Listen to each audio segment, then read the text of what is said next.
Orĩrĩ mũrũrũngano wa mandagĩtarĩ ũthiĩte na mbere gũkũ bũrũri-inĩ, rĩu thirikari ya Kiambu matongoretio nĩ MCA a kaũntĩ ĩyo nĩmarutĩire Gavana Kĩmani Wamatangî mũkana mũrũrũ wa kũmũhagũra angĩkorwo ndekũiguithania mandagĩtarĩ na magĩkorwo magĩcokereria wĩra. Rĩu arĩ mĩeri ĩtatũ kuma hĩndĩ ĩrĩa ndagĩtarĩ ciagĩkorirwo cikĩgoma na gũtirĩ ũiguithanio ũkoretwo ho na gũtironeka ndariri cia mandagĩtarĩ aya gũcokereria wĩra. Rĩu MCA nĩmeyumĩrĩtie na magagĩkorwo makĩrutĩra Kĩmani Wamatangî mũkana mũhiũ wa gũkorwo makĩmũhagũra, na mangĩhota kũmũhagũra rĩrĩ rĩgũkorwo rĩ igeria rĩa kerĩ gũkorwo makĩhagũra Kĩmani Wamatangî. Mwĩroreri wakwa reke ngũtigĩre ka video kau haha ka MCA acio, na ndũgakĩriganĩrwo gũ subscribe thĩinĩ wa channel ĩno itũ nĩgetha ũgagĩkorwo wĩ wa mbere kwamũkĩra marĩa tũrakũrehera. Madaktari na gavana wanaulizana na bali ya waliokufa, na hakuna haja hata kidogo ya mtoto hata moja, hata roho moja ipotee kwa mahospitali yetu.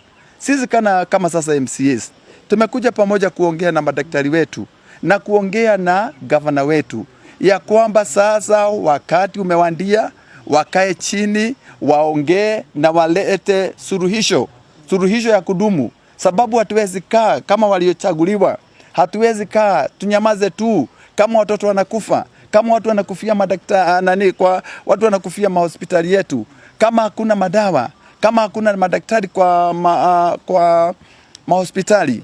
Sababu mimi na hata wengine wa MCAs na hata governor, sisi tunaweza kuafford kwenda private hospital. Sio kila mtu Kiambu anaweza. Kwa hivyo tunamuuliza gavana, ni wakati wa kunyenyekea, ni wakati wa kwenda chini, wakae chini na madaktari waongee na suluhisho ipatikane. Well, we really do not have the agenda of impeaching the governor, but this is something that is impeachable. If we cannot take care of Kiambu children, if we cannot take care of lives, well, here in Kiambu, we have the people of Kiambu really do give tax.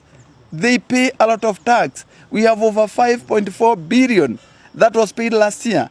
We don't know really what more is expected from the people, that they cannot get good health care, that they can just be let to die in the hospitals. So it's something impeachable, but that is not the agenda here. The agenda here is a long-lasting solution to the problem of health care in Kiambu.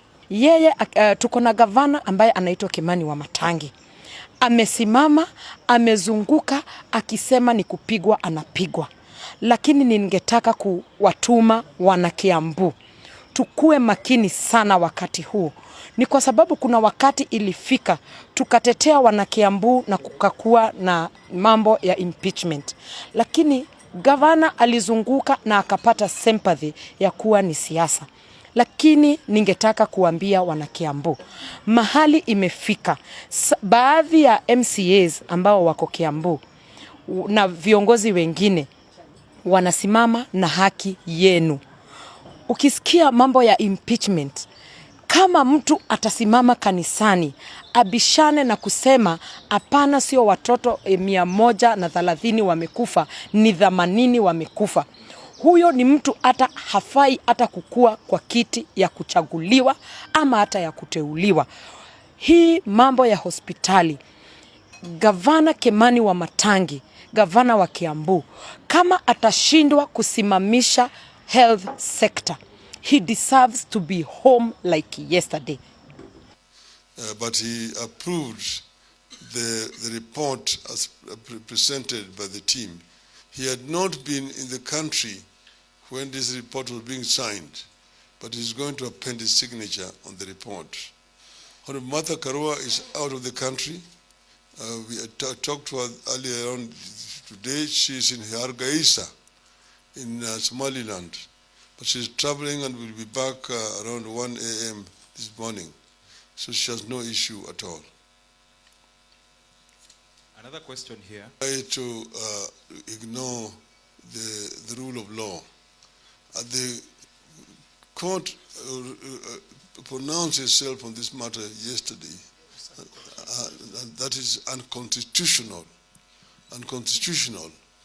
And therefore, even though they say there's a stay, my view is that the matter still remains unconstitutional.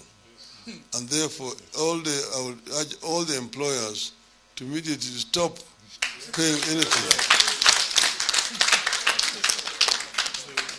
Because you'll be acting unconstitutionally. Thank you. That's fine. I'm Chris Owino from Ramogi TV. Absolutely. My question is still in line with the question that Mudoka has just asked. Do you feel like it was uncalled for the three-judge bench to extend a grace period, or rather give the government a grace period, having said that that was an illegality? Was it uncalled for?